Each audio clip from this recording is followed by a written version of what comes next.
Energy Security IES forecasts diesel price to go up by some 3% in the first half of this month. This and many more coming up shortly.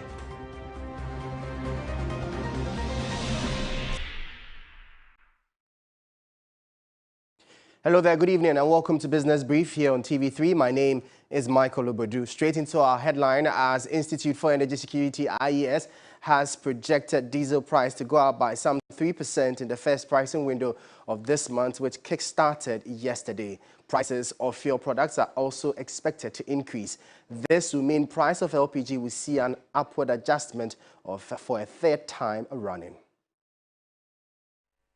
October prices are expected to rise across board for all petroleum products as international market activities continue to push prices of crude further. On the activities on the domestic forex market, the Ghana cedi did close the window at 11 cedis 54 pesos to $1, depreciating by some 0.59%. And so putting all these factors together and posing it against previous prices, we believe the October first pricing window would see the price of gasoline go up by 1%, gas oil go up by 3%, and LPG go up by 1.5% per kilogram, which would be the third time LPG price has increased in the last 3 windows.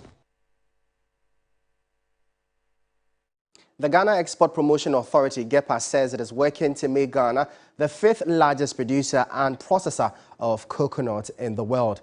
Ghana is already ranked 9th in the world with some 2.5% of global production. Speaking at the 3rd International Coconut Festival, CEO of GEPA, Dr. Ifua Sabia Asare, stated in line with this vision, her outfit has distributed 1 million disease-resistant seedlings to farmers across the country.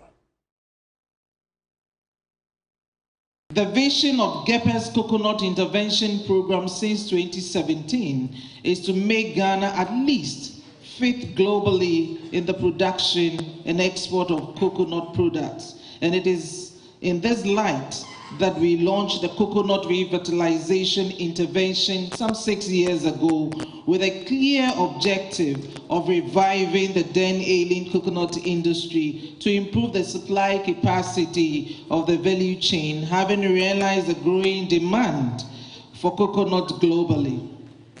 GEPA has made a modest but quite significant investments in the sector since, by procuring and distributing disease-tolerant coconut seedlings to coconut farmers across major coconut farming regions in the country. So far, we have distributed over 1 million seedlings covering some 15,200 acres, and we are not relenting on our efforts until we get to the point where the industry is mature and can be on its own. Fairtrade Africa says it expects to see a significant decline in child labor cases with the increase in the price of cocoa in the country. Now, President Akufo-Addo announced earlier this month that the price of a cocoa bag had been increased from 800 cedis to 1,308 cedis for the 2023-2024 season. Head of Region for Fairtrade West African Network, Edward Akapere, however, urged the government to address all other bottlenecks to reduce the menace to the barest minimum. One of the causes of child labor has been understood to be the fact that farmers resort to child labor as a cheaper means of labor. So for us at Fairtrade, we have always made the case that a key approach to addressing the issue of child labor is through prices, right? So we are very happy that the government has taken the initiative to adjust the prices positively upwards to ensure that farmers are able to cover their cost of production, which includes cost of sustainable production. Part of it is also about ensuring that children are not engaged as labor. So we believe that an improved price should certainly translate into a reduction to some extent in the engagement of children on cocoa farms. But that alone is not sufficient. I mean, there are other causes of child labor, issues of infrastructure, access to education, issues of ensuring that even parents are aware that children and making sure their kids are in school very mandatory. As total value of mobile money transactions have seen a major jump this year, cybersecurity firm eCrime Bureau is calling on regulators to ensure they put systems in place to ensure funds of customers are protected. Total transactions surpassed 1 trillion cedis as at August this year. Speaking to 3 Business President of Financial Crimes and Anti-Money Laundering at eCrime Bureau, Eric Mensah, urged mobile money service providers to ensure public education to mitigate fraud. Very good news. It means that financial inclusion is actually going higher.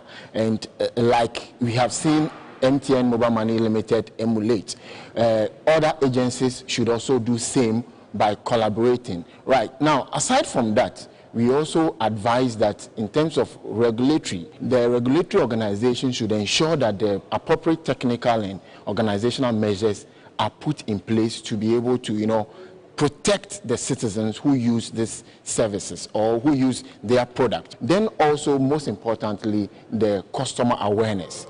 You realize that most of the schemes we have seen at eCrime, our analysis revealed that people are not really aware. Even though the telcos are doing their best, MTN has done a lot of campaigns around mobile money fraud, still people are not aware. So we advise that the campaigns and investment go into our customer awareness creation. And I tell you, the numbers would go down once we are conscious about it. Well, let's now turn our attention to the currency market and bring you updates for today.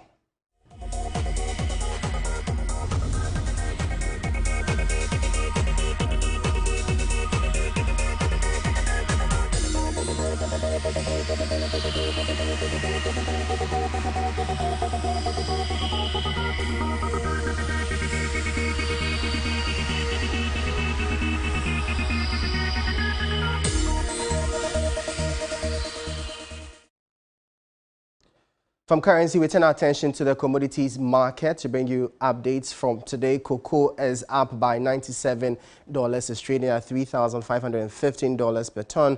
Gold, however, has dipped by almost $15 Australian at almost $1,834 per ounce. Crude oil also dropped marginally by $1.141, trading at just about $91 per barrel.